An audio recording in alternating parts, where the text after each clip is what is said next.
रेगिस्तान की धरती चमत्कारों और अवतारों की भूमि रही है। कालखंड में रेगिस्तान में ऐसे अवतारों ने जन्म लिया जिन्हें पूरी दुनिया नतमस्तक नमस्कार करती है।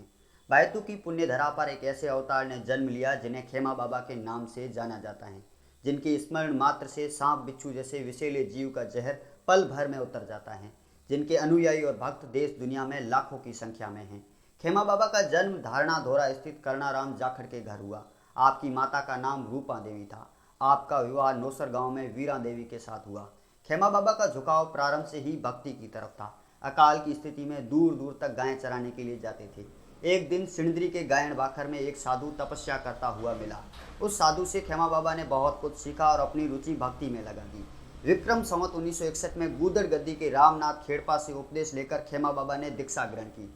खेमा बाबा ने भाद्रपद शुक्ल आठम को समाधि ली, जिनके बाद में उनके पर्चों की ख्याति न केवल बैतू अपितु संपूर्ण मारवाड़ में फैल गई।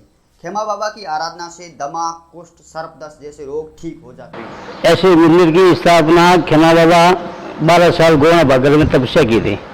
उसके बाद में महादेव जी प्रकट हुए थे, इसलिए महादेव जी ने वचन दिया बाबा को कि आप जो मुँह से मांगा वचन हुआ, आपको वचन सिद्ध होगा।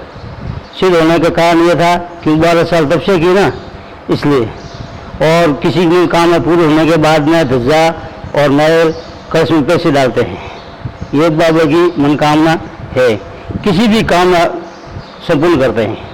बड़ा तो विश्वास है, विश्वास होता है सब कुछ होता है। खेमा बाबा कहाँ के रहने वाले थे और किस प्रकार से उन्होंने संन्यास ग्रहण किया? खेमा बाबा शुरुआत में तो इसकी उतनी हुई है वो क्षेत्र से मेरी गाँव से। उसके बाद में इसकी जन्मभूमि बैतू भीमजी में है। उसका यहाँ परिवार के लोग रहते हैं, सब कुछ रहता है। क्या क्या चमत्कार रहे हैं खेमा बाबा के? चमत्कार, किसी को सर्प खाते हैं, किसी को विषु खाता है तो बाबा का नाम का सफेद धागा बांधा जाता है। उस धागा से बांधने से बाबा तुरंत उसको ठीक कर देता है। उसको हॉस्पिटल जाने की कोई जरूरत नहीं पड़ती है। वर्तमान में उनकी समाधि पर भव्य मंदिर बना है, जहाँ प्रतिवर्ष 2 बार मेला भरता है। इस परिसर के पश्चिम में भव्य मंदिर स्थित है। मंदिर के एक कमरे में खेमा बाबा की समाधि पर अब उनकी प्रतिमाएं हैं, जहाँ पर स्वयं खेमा बाबा, उनकी पत्नी वीरा देवी तथा नाग देवता की प्रतिमाएं हैं। मंदिर के परिसर में ही नीम के एक पेड़ पर सफेद कलर की तांतियां लगी हुई हैं। यहाँ आने वाले अधिकांश ग्रामीण तांती अवश्य बांधते हैं, इससे उनकी मन्नत पूरी होती है। सिद्ध श्री खेमा बाबा धाम बैतू एक ऐसा धाम जिसके यहाँ पर कोई सर्पदंश हो, यहाँ कोई प्राकृतिक आपदा, यहाँ आते ही सारी मुसीबतों का हल हो जाता है। यहाँ पूजा जाता है खेमा बाबा को।